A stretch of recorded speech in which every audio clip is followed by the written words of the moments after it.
ನಮಸ್ಕಾರ ಎಲ್ಲರಿಗೂ ಪ್ರಿಯಾ ಸುಚಿ ಚಾನಲ್ಗೆ ಸ್ವಾಗತ. ಇದು ಮಾವಿನಕಾಯಿ ಸೀಸನ್ ಆಗಿರೋದ್ರಿಂದ ನಾನಿವತ್ತು 2 ಸ್ಪೆಷಲ್ ಮಾವಿನಕಾಯಿ ರೆಸಿಪಿಗಳನ್ನ ತೋರಿಸ್ತಾ ಇದ್ದೀನಿ. ಈ ಬೇಸಿಗೆಗಾಲದಲ್ಲಿ ಮಾವಿನಕಾಯಿ ಬಂದಿರೋ ಸಮಯದಲ್ಲಿ ಈ 2 ರೆಸಿಪಿಗಳನ್ನ ಮಾಡ್ಕೊಳ್ಳೇಬೇಕು. ಅದು ಯಾವುದಂದ್ರೆ ರುಚಿ ರುಚಿಯಾದಂತಹ ಮಾವಿನಕಾಯಿ ಉಪ್ಪಿನಕಾಯಿ, ಅದು ಕೂಡ 1 kg ಅಳತೆಯಲ್ಲಿ, ಹಾಗೆಯೇ ಅರ್ಧ kg ಅಳತೆಯಲ್ಲಿ ಮಾವಿನಕಾಯಿಂದ ಮಾಡುವಂಥ ಬೆಲ್ಲದ ಮಾವಿನಕಾಯಿ ಅಂದರೆ ಗುಳ್ಳಂಬ ಅಂತ ಕೂಡ ಕರೀತಾರೆ. ಈಗ ತೋರಿಸ್ತಿರೋ ಮೊದಲನೇ ರೆಸಿಪಿ ಯಾವುದಂದ್ರೆ ನಾನಿವತ್ತೊಂದು ಅದ್ಭುತ ರುಚಿಯ ಮಾವಿನಕಾಯಿ ಉಪ್ಪಿನಕಾಯಿ ರೆಸಿಪಿಯನ್ನು ತೋರಿಸ್ತಾ ಇದ್ದೀನಿ. ಅದು ಕೂಡ 1 kg ಪ್ರಮಾಣದಲ್ಲಿ ತೋತಾಪುರಿ ಮಾವಿನಕಾಯಿ ಉಪ್ಪಿನಕಾಯಿ. ಎಲ್ಲ ಸಾಮಗ್ರಿಗಳನ್ನ ಯಾವ ರೀತಿಯಾಗಿ ಸರಿಯಾದ ಅಳತೆಯಲ್ಲಿ ಹಾಕಿ ಮಾಡಿದ್ರೆ ಪರ್ಫೆಕ್ಟ್ ಉಪ್ಪಿನಕಾಯಿ ತಯಾರಾಗುತ್ತೆ ಅಂತ ನೀವು ಈ ವಿಡಿಯೋ ನೋಡಿದ್ರೆ ನಿಮಗೆ ಗೊತ್ತಾಗುತ್ತೆ. ನಾನು ತೋರಿಸಿರೋ ವಿಧಾನದಲ್ಲೇ ನೀವು ಕೂಡ ಮಾಡಿ 100% ಪರ್ಫೆಕ್ಟ್ ಆಗಿರೋಂಥ ಅಮ್ಮ ಮಾಡಿರೋ, ಅಜ್ಜಿ ಮಾಡಿರೋಂಥ ಉಪ್ಪಿನಕಾಯಿನ ನೀವು ಕೂಡ ಮನೆಯಲ್ಲಿ ಟ್ರೈ ಮಾಡ್ಬೋದು. ಬನ್ನಿ, ರುಚಿಯಾದ ತೋತಾಪುರಿ ಮಾವಿನಕಾಯಿ ಉಪ್ಪಿನಕಾಯಿನ ಹೇಗೆ ಮಾಡೋದಂತ ನಾವೀಗ ನೋಡ್ಕೊಳ್ಳೋಣ. ಇದನ್ನು ಮಾಡೋದಕ್ಕೆ ನಾನು 1 kg ತೋತಾಪುರಿ ಮಾವಿನಕಾಯಿನ ತಗೊಂಡಿದ್ದೀನಿ.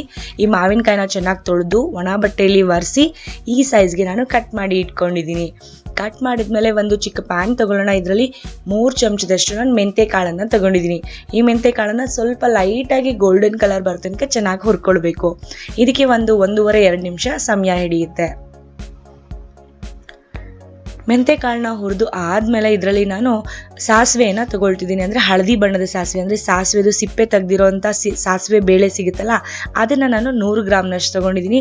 ಇದು ತೊಗೊಂಡ್ಬಿಟ್ರೆ ತುಂಬ ಸುಲಭ, ಆರಾಮವಾಗಿ ಮಾಡ್ಕೊಳ್ಬೋದು. ಇದು ನಿಮಗೆ ಸಿಕ್ಕಿಲ್ಲ ಅಂದರೆ ನಾರ್ಮಲ್ ದಪ್ಪ ಸಾಸಿವೆ ಎಣ್ಣೆ ನೀವು 100 ಗ್ರಾಮ್ನಷ್ಟು ತೊಗೊಳ್ಬೋದು. ಇದನ್ನು ಹಾಕಿ ತುಂಬ ಜಾಸ್ತಿ ಹೊತ್ತು ಹುರಿಯೋ ಆಗಿಲ್ಲ, ಕೇವಲ 30 ಸೆಕೆಂಡ್ ಹುರ್ಕೊಂಡ್ರೆ ಸಾಕು. ಸ್ವಲ್ಪ ಬಿಸಿ ಆದರೆ ಸಾಕು ನೋಡಿ, ಜಾಸ್ತಿ ಗೋಲ್ಡನ್ ಕಲರ್ ಎಲ್ಲ ಬರೋದು ಬೇಡ. ಈಗ 30 ಸೆಕೆಂಡ್ ಹುರ್ಕೊಂಡಾದ್ಮೇಲೆ ಈ ಮೆಂತೆ ಕಾಳು ಮತ್ತು ಸಾಸಿವೆ, ಅಂದರೆ ಹಳದಿ ಬಣ್ಣದ ಸಾಸಿವೆನ ನಾನೀಗ ಮಿಕ್ಸರ್ ಜಾರಿಗೆ ಹಾಕ್ಕೊಳ್ತಾ ಇದ್ದೀನಿ. ಸಿಪ್ಪೆ ತೆಗೆದಿರೋವಂಥ ಸಾಸಿವೆನ ನಾನು ತೊಗೊಂಡಿದ್ದೀನಿ. ನಿಮ್ಗೆ ಅದು ಸಿಕ್ಕಿಲ್ಲ ಅಂದರೆ ನಾರ್ಮಲ್ ಸಾಸಿವೆನ ನೀವು ತೊಗೊಳ್ಬೋದು. ಈಗ 100 ಗ್ರಾಮ್ ಸಾಸಿವೆ, 3 ಚಮಚ ಮೆಂತೆಕಾಳು ಹಾಕಿದ್ಮೇಲೆ ಕಲ್ಲುಪ್ಪನ್ನ ಹಾಕೊಳ್ತಿದ್ದೀನಿ. ಅದು ಕೂಡ 150 ಗ್ರಾಮ್ನಷ್ಟು. 1 kg ಮಾವಿನಕಾಯಿ ಉಪ್ಪಿನಕಾಯಿಗೆ 150 ಗ್ರಾಮ್ನಷ್ಟು ಉಪ್ಪು ಬೇಕಾಗುತ್ತೆ, ಕಲ್ಲುಪ್ಪು. ಇದನ್ನೆಲ್ಲ ಹಾಕಿ ನಾವು ಈ ರೀತಿಯಾಗಿ ಪುಡಿ ಮಾಡ್ಕೊಳ್ಬೇಕು. ತರಿತರಿಯಾಗಿರಲಿ ಪುಡಿ, ತುಂಬ ಫೈನ್ ಪೌಡರ್ ಕೂಡ ಮಾಡ್ಕೊಳ್ಬೇಡಿ. ತರಿತರಿಯಾಗಿರೋಂಥ ಪುಡಿಯನ್ನು ತಯಾರಿಸ್ಕೊಳ್ಳಿ. ಈಗ ಮಾವಿನಕಾಯಿನ ಕತ್ತರಿಸಿ ಇಟ್ಕೊಂಡಿರೋಂಥ ಮಾವಿನಕಾಯಿ ಹಾಕಿರೋ ಬೌಲ್ಗೆ ಈ ಪುಡಿಯನ್ನು ಕೂಡ ನಾನು ಹಾಕೊಳ್ತಾ ಇದ್ದೀನಿ. ಪೂರ್ತಿ ಗ್ರೈಂಡ್ ಮಾಡಿ ಇಟ್ಕೊಂಡಿರೋಂಥ ಪುಡಿಯನ್ನು ಹಾಕಿದ ಮೇಲೆ ಇದರಲ್ಲಿ 1 ಚಮಚದಷ್ಟು ಅರಿಶಿಣದ ಪುಡಿಯನ್ನು ನಾನು ಹಾಕ್ಕೊಳ್ತಾ ಇದ್ದೀನಿ. 1 ದೊಡ್ಡ ಚಮಚ ಹಾಕ್ಕೊಂಡ್ರೆ ಸಾಕು. ಹಾಗೆಯೇ 150 ಗ್ರಾಮ್ನಷ್ಟು ನಾನು ಅಚ್ಚ ಖಾರದ ಪುಡಿ ಕೂಡ ಹಾಕ್ಕೊಳ್ತಾ ಇದ್ದೀನಿ. ನೀವು ನಿಮ್ಮ ಮನೆಯಲ್ಲಿ ಯಾವ ಅಚ್ಚ ಖಾರದ ಪುಡಿ ಬಳಸ್ಕೊಳ್ತೀರಲ್ಲ ಅದನ್ನೇ ಹಾಕ್ಕೊಳ್ಳಿ. ಸರಿಯಾಗಿ ಅಳತೆ ಮಾಡಿ 150 ಗ್ರಾಮ್ನಷ್ಟು ಹಾಕ್ಕೊಳ್ಳಿ. 1 kg ಮಾವಿನಕಾಯಿ ಉಪ್ಪಿನಕಾಯಿಗೆ 150 ಗ್ರಾಮ್ನಷ್ಟು ಕಲ್ಲುಪ್ಪು, 150 ಗ್ರಾಮ್ನಷ್ಟು ಖಾರದ ಪುಡಿ ಬೇಕಾಗುತ್ತೆ. ಎಲ್ಲವನ್ನ ಚೆನ್ನಾಗಿ ಮಿಕ್ಸ್ ಮಾಡ್ಕೊಳ್ಳೋಣ. ಅದು ಕೂಡ ನಾನು ವುಡನ್ ಸ್ಪೂನಲ್ಲಿ ಮಿಕ್ಸ್ ಮಾಡ್ಕೊಳ್ತಿದ್ದೀನಿ, ತುಂಬ ಕಾಲ ಕೆಡೋದಿಲ್ಲ ಅಂತ. ನೀವು ಕೂಡ ಹಾಗೆ ಚೆನ್ನಾಗಿ ಮಿಕ್ಸ್ ಮಾಡ್ಕೊಳ್ಳಿ. ಅದಾದಮೇಲೆ ಮತ್ತೆ ಒಂದು ಚಿಕ್ಕ ಪ್ಯಾನ್ ತಗೊಳ್ತಿದ್ದೀನಿ. ಇದರಲ್ಲಿ 150 ml ಅಡುಗೆಗೆ ಬಳಸುವಂಥ ಎಣ್ಣೆಯನ್ನು ಹಾಕ್ಕೊಳ್ತಾ ಇದ್ದೀನಿ. ನೀವು ಸಾಸಿವೆ ಎಣ್ಣೆ ಅಥವಾ ರಿಫೈಂಡ್ ಆಯಿಲ್ ಎರಡರಲ್ಲಿ ಯಾವುದಾದ್ರೂ ಬಳಸ್ಕೊಳ್ಳಿ, ಬೇರೆ ಎಣ್ಣೆ ಬೇಡ. ಎಣ್ಣೆ ಚೆನ್ನಾಗಿ ಕಾದ್ಮೇಲೆ 2 ಚಮಚದಷ್ಟು ಸಾಸಿವೆ ಹಾಕ್ಕೊಳ್ತಿದ್ದೀನಿ. ಸಾಸಿವೆ ಚಟಪಟ ಅಂದಮೇಲೆ ಗ್ಯಾಸ್ ಫ್ಲೇಮ್ನ ಆಫ್ ಮಾಡಿಬಿಡೋಣ.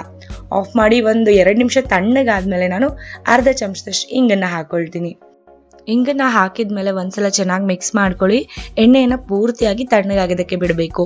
ಎಣ್ಣೆ ಪೂರ್ತಿಯಾಗಿ ತಣ್ಣಗಾದ್ಮೇಲೆ ಇದನ್ನು ನಾವು ಮಾವಿನಕಾಯಿ ಉಪ್ಪಿನಕಾಯಿ ಮಿಶ್ರಣದಲ್ಲಿ ನಾವು ಹಾಕ್ಕೊಳ್ಬೇಕಾಗತ್ತೆ.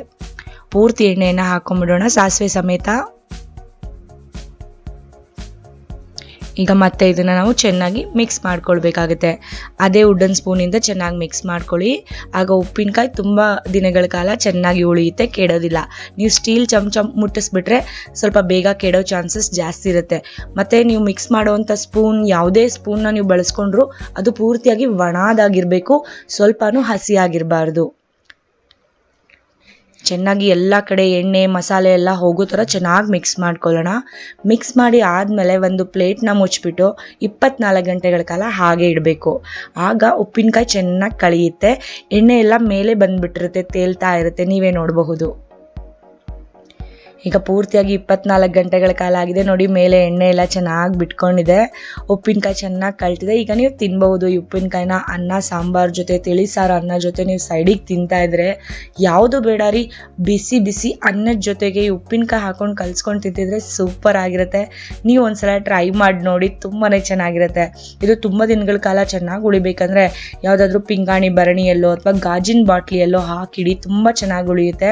ಜಾಸ್ತಿ ದಿನಗಳ ಕಾಲ ನಿಮಗೆ ಫ್ರೆಶ್ ಆಗಿನೇ ಇರಬೇಕು ಅಂದರೆ ನೀವು ಇದನ್ನು ಫ್ರಿಜ್ನಲ್ಲಿ ಇಟ್ಕೊಂಡ್ರು ಕೂಡ ಚೆನ್ನಾಗಿ ಬರುತ್ತೆ. ಯಾವಾಗ ಬೇಕೋ ಆವಾಗ ತಕ್ಕೊಂಡು ನೀವು ಯೂಸ್ ಮಾಡ್ಕೋಬೋದು. ಬಾಕಿ ಟೈಮ್ನಲ್ಲಿ ನೀವು ಫ್ರಿಜ್ನಲ್ಲಿ ಇಟ್ಕೊಂಡ್ರೆ ತುಂಬ ಚೆನ್ನಾಗಿ ಉಳಿಯುತ್ತೆ.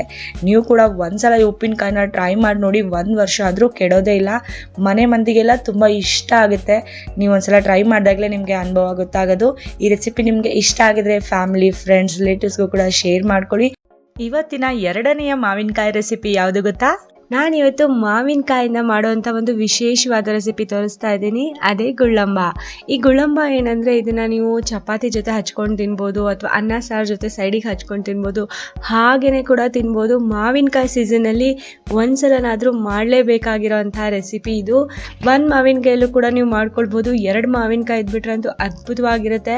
ಇದು 6 ತಿಂಗಳಿಂದ 8 ತಿಂಗಳವರೆಗೂ ಇದು ಕೆಡೋದೇ ಇಲ್ಲ, ಭಾಳ ಚೆನ್ನಾಗಿ ಕೂಡ ಉಳಿಯುತ್ತೆ. ಬನ್ನಿ ಈ ಮಾವಿನಕಾಯಿ ಗುಳ್ಳಂಬವನ್ನು ಯಾವ ರೀತಿಯಾಗಿ ಮಾಡೋದಂತ ನೋಡ್ಕೊಳ್ಳೋಣ. ಮೊದಲು ನಾನಿವತ್ತು ಮಾವಿನಕಾಯಿ ಗುಳ್ಳಂಬ ಮಾಡೋದಕ್ಕೆ ಅರ್ಧ kg ಮಾವಿನಕಾಯಿನ ತೊಗೊಂಡಿದ್ದೀನಿ. ಇದನ್ನು ಒಂದು 3-4 ಗಂಟೆಗಳ ಕಾಲ ನೀರಲ್ಲಿ ನೆನೆ ಇಟ್ಟಿದ್ದೆ. ನಾನು ಯಾವುದೇ ಉಪ್ಪಿನಕಾಯಿ ಅಥವಾ ಗುಳ್ಳಂಬ ಮಾಡುವಾಗ ಈ ಥರ ಮಾವಿನಕಾಯಿನ ಮೊದಲು ನೀರಿನಲ್ಲಿ ನೆನೆ ಇಡ್ತೀನಿ. ಅದಾದಮೇಲೆ ಒಂದು ಒಣ ಬಟ್ಟೆಯಿಂದ ಚೆನ್ನಾಗಿ ಒರೆಸ್ಕೊಳ್ಬೇಕು, ಸ್ವಲ್ಪನೂ ಹಸಿ ಇರಬಾರ್ದು. ಅದಾದಮೇಲೆ ಮೇಲೆ ಈ ಥರ ತುಂಬಿರುತ್ತಲ್ಲ, ಇದನ್ನು ಕಟ್ ಮಾಡ್ಕೊಂಬಿಡೋಣ.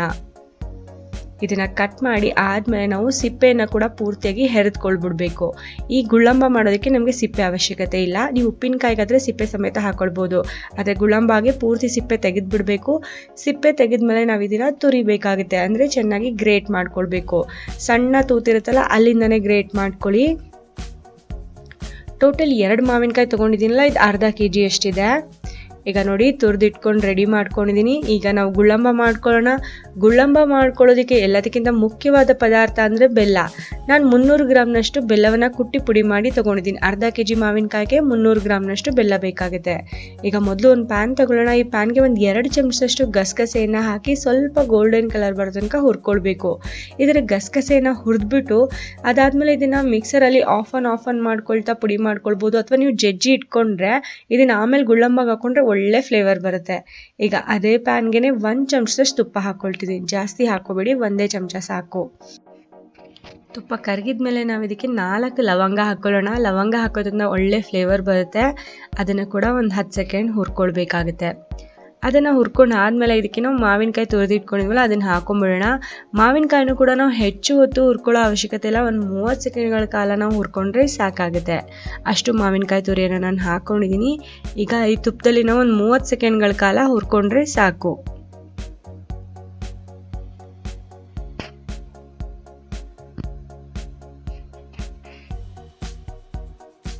ಈಗ 30 ಸೆಕೆಂಡ್ಗಳ ಕಾಲ ಆಗಿದೆ. ಮಾವಿನಕಾಯಿನ ಚೆನ್ನಾಗಿ ಹುರ್ಕೊಂಡಿದ್ದೀನಿ.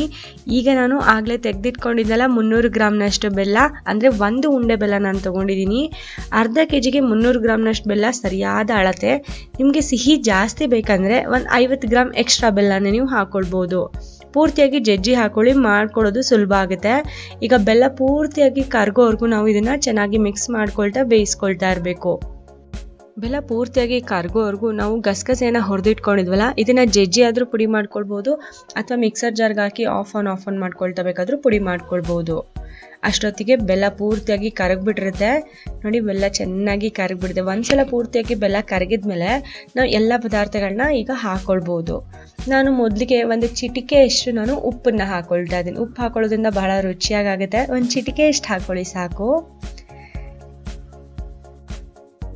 ಅದಾದಮೇಲೆ ಅರ್ಧ ಚಮಚ ಏಲಕ್ಕಿ ಪುಡಿ, ಫ್ರೆಶ್ ಆಗಿ ಕುಟ್ಟಿ ಮಾಡ್ಕೊಂಡಿರೋದಿದ್ರೆ ಒಳ್ಳೆಯದು. 1 ಚಮಚದಷ್ಟು ಒಣ ಶುಂಠಿ ಪುಡಿ ಹಾಕ್ಕೊಳ್ತಾ ಇದ್ದೀನಿ. ಇದ್ರೆ ಹಾಕೊಳ್ಳಿ, ಇಲ್ಲಾಂದರೆ ಸ್ಕಿಪ್ ಕೂಡ ಮಾಡ್ಕೊಳ್ಬೋದು. ಈಗ ತಾನೇ ಹುರಿದಿರೋಂಥ ಗಸಗಸೆಯನ್ನು ಸ್ವಲ್ಪ ಕುಟ್ಟಿ ಕ್ರಷ್ ಮಾಡಿ ಪುಡಿ ಮಾಡ್ಕೊಂಡಿದ್ದೀನಿ. ಇದರಿಂದ ಏನಾಗುತ್ತೆ ಅಂದರೆ ಅದ್ರ ಸುವಾಸನೆ ಚೆನ್ನಾಗಿ ಬರುತ್ತೆ, ಗಸಗಸೆಯ ರುಚಿ ಇನ್ನೂ ಜಾಸ್ತಿ ಆಗುತ್ತೆ. ಈಗ ಎಲ್ಲವನ್ನು ಚೆನ್ನಾಗಿ ನಾವು ಮಿಕ್ಸ್ ಮಾಡ್ಕೊಳ್ಳೋಣ. ಇದಕ್ಕೆ ಇನ್ನೇನು ಪದಾರ್ಥ ಬೇಕಾಗಿಲ್ಲ. ಇಷ್ಟನ್ನೇ ನಾವೀಗ ಇನ್ನೊಂದು 2-3 ನಿಮಿಷ ಬೇಯಿಸ್ಕೊಂಡ್ರೆ ಗುಳ್ಳಂಬ ತಯಾರಾಗಿಬಿಡುತ್ತೆ.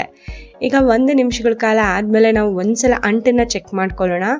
ಇದು ದಪ್ಪ ಎಳೆ ಅಂಟು ಬಂದಿದ್ರೆ ಮತ್ತೆ ಒಂದು 2 ನಿಮಿಷ ಕುದಿಸ್ಕೊಂಡ್ಬಿಟ್ರೆ ಸಾಕಾಗುತ್ತೆ. ನೋಡಿ ಚೆನ್ನಾಗಿ ದಪ್ಪ ಎಳೆ ಅಂಟು ಬಂದಿದೆ, ಪಾಕ ಚೆನ್ನಾಗಿ ಆಗಿದೆ. ಈಗ ಗುಳ್ಳಂಬ ಇನ್ನೊಂದು 2 ನಿಮಿಷ ಕುದಿಸ್ಕೊಂಡ್ಬಿಟ್ರೆ ಪೂರ್ತಿಯಾಗಿ ರೆಡಿ ಆಗಿಬಿಡುತ್ತೆ. ಈಗ ನೋಡಿ ನಾವು ಸ್ಪೂನಲ್ಲಿ ಈ ಥರ ತೊಗೊಂಡಾಗ ಈ ಥರ ಈಸಿಯಾಗಿ ಬೀಳ್ತಾ ಇರಬಾರ್ದು, ಸ್ವಲ್ಪ ನಿಧಾನವಾಗಿ ಬೀಳಬೇಕು. ಆಗ ಗುಳ್ಳಂಬ ಸರಿಯಾಗಿ ಪರ್ಫೆಕ್ಟಾಗಿ ಆಗಿದೆ ಅಂತ ಅರ್ಥ. ಇನ್ನು 2 ನಿಮಿಷ ಕುದಿಸ್ಕೊಂಡ್ಬಿಟ್ರೆ ಪರ್ಫೆಕ್ಟಾಗಿ ಆಗಿಬಿಡುತ್ತೆ. ನೋಡಿ ಇನ್ನು 2 ನಿಮಿಷ ಆದಮೇಲೆ ಮತ್ತೆ ನಾನು ತೋರಿಸ್ತೀನಿ ಸ್ಪೂನಿಂದ ತಗೊಂಡು. ಈಗ ಪೂರ್ತಿ 2 ನಿಮಿಷಗಳಿಂದ ಸಣ್ಣ ಉರಿಯಲ್ಲಿ ಕುದೀತಾ ಇದೆ. ಗುಳ್ಳಂಬ ಆಲ್ಮೋಸ್ಟ್ ತಯಾರಾಗಿದೆ, ಪರ್ಫೆಕ್ಟ್ ಆಗಿರೋ ಕನ್ಸಿಸ್ಟೆನ್ಸಿಗೆ ಕೂಡ ಬಂದಿದೆ. ನೋಡಿ ಈಗ ನಾನು ಸ್ಪೂನಿಂದ ಹಾಕ್ತಾ ಇದ್ರೆ ಈಗ ತಕ್ಷಣ ಬೀಳೋದಿಲ್ಲ, ಸ್ವಲ್ಪ ನಿಧಾನವಾಗಿ ಬೀಳ್ತಾ ಇದೆ, ಯಾಕೆಂದರೆ ಈಗ ಸ್ವಲ್ಪ ಗಟ್ಟಿಯಾಗಿದೆ. ಇದು ತಣ್ಣಗಾದ್ಮೇಲೆ ಇನ್ನೂ ಸ್ವಲ್ಪ ಗಟ್ಟಿಯಾಗುತ್ತೆ ಮತ್ತು ಇನ್ನೂ ಸ್ವಲ್ಪ ಡಾರ್ಕ್ ಕಲರ್ ಕೂಡ ಆಗುತ್ತೆ. ನಾವೀಗ ಗ್ಯಾಸ್ ಫ್ಲೇಮ್ನ ಆಫ್ ಮಾಡ್ಕೊಳ್ತಾ ಇದ್ದೀನಿ. ಇದನ್ನು ಪೂರ್ತಿಯಾಗಿ ತಣ್ಣಗಾಗೋದಕ್ಕೆ ಬಿಡ್ತೀನಿ. ನೋಡಿ ಈಗ ಪೂರ್ತಿಯಾಗಿ ತಣ್ಣಗಾಗಿದೆ. ನೆಕ್ಸ್ಟ್ ಡೇ ಮಾರ್ನಿಂಗ್ ಇದು ಆಲ್ಮೋಸ್ಟ್ ಸ್ವಲ್ಪ ತಿಂದು ಖಾಲಿನೂ ಕೂಡ ಆಗಿಬಿಟ್ಟಿದೆ. ನೋಡಿ ಎಷ್ಟು ಪರ್ಫೆಕ್ಟ್ ಆಗಿರೋ ಕನ್ಸಿಸ್ಟೆನ್ಸಿಗೆ ಬಂದಿದೆ ಅಂತ. ಬಹಳ ಟೇಸ್ಟಿಯಾಗಿದೆ. ನೀವು ಕೂಡ ಒಂದ್ಸಲ ಮಾಡ್ಕೊಂಡು ನೋಡ್ಕೊಳ್ಳಿ. ಕೇವಲ 2 ಮಾವಿನಕಾಯಿ ಇದ್ದರೆ ಸಾಕು, ಪರ್ಫೆಕ್ಟಾಗಿ ನಾನು ತೋರಿಸಿರೋ ವಿಧಾನದಲ್ಲೇ ನೀವು ಕೂಡ ಮಾಡ್ಕೊಳ್ಬೋದು. ಚಪಾತಿ ಜೊತೆಗಾಗಲಿ ಅಥವಾ ಬ್ರೆಡ್ ಜೊತೆಗಾಗಲಿ ಹಚ್ಕೊಂಡು ತಿನ್ನೋದಕ್ಕೆ ತುಂಬಾ ಚೆನ್ನಾಗಿರುತ್ತೆ. ನೀವು ಒಂದ್ಸಲ ಮಾಡಿ ನೋಡಿ. ಮನೆಯಲ್ಲಿ ಮಕ್ಕಳಂತೂ ತುಂಬಾ ಇಷ್ಟಪಡ್ತಾರೆ, ತುಂಬಾ ಟೇಸ್ಟಿಯಾಗಿರುತ್ತೆ ಇದು. ಇದನ್ನು ನೀವು ಮಾಡಿದ್ಮೇಲೆ ಹೊರಗಡೆ ಇಟ್ಟರೆ 1.5-2 ತಿಂಗಳ ತನಕ ಇದು ಕೆಡೋದೇ ಇಲ್ಲ. ಫ್ರಿಜ್ನಲ್ಲಿ ತೆಗೆದಿಟ್ರಂತೂ 6-8 ತಿಂಗಳ ತನಕ ಫ್ರೆಶ್ ಆಗಿ ಚೆನ್ನಾಗಿ ಬರುತ್ತೆ. ಮಾವಿನಕಾಯಿ ಸೀಸನಲ್ಲಿ ಒಂದ್ಸಲನಾದರೂ ಮಾಡಲೇಬೇಕಾಗಿರೋಂಥ ಈ ಗುಳ್ಳಂಬ ರೆಸಿಪಿ ನಿಮ್ಗೆಲ್ಲರಿಗೂ ಇಷ್ಟ ಆಗಿದೆ ಅಂತ ಅಂದ್ಕೊಳ್ತೀನಿ. ಇಷ್ಟ ಆಗಿದ್ರೆ ಪ್ರಿಯಾ ಸುಜಿ ಚಾನಲ್ಗೆ ಲೈಕ್ ಮಾಡಿ, ಹಾಗೆ ಸಬ್ಸ್ಕ್ರೈಬ್ ಮಾಡಿ. ನಾನು ಕೂಡ ಮುಂದಿನ ವಿಡಿಯೋದಲ್ಲಿ ಮತ್ತೆ ಭೇಟಿ ಆಗ್ತೀನಿ. ಧನ್ಯವಾದಗಳು.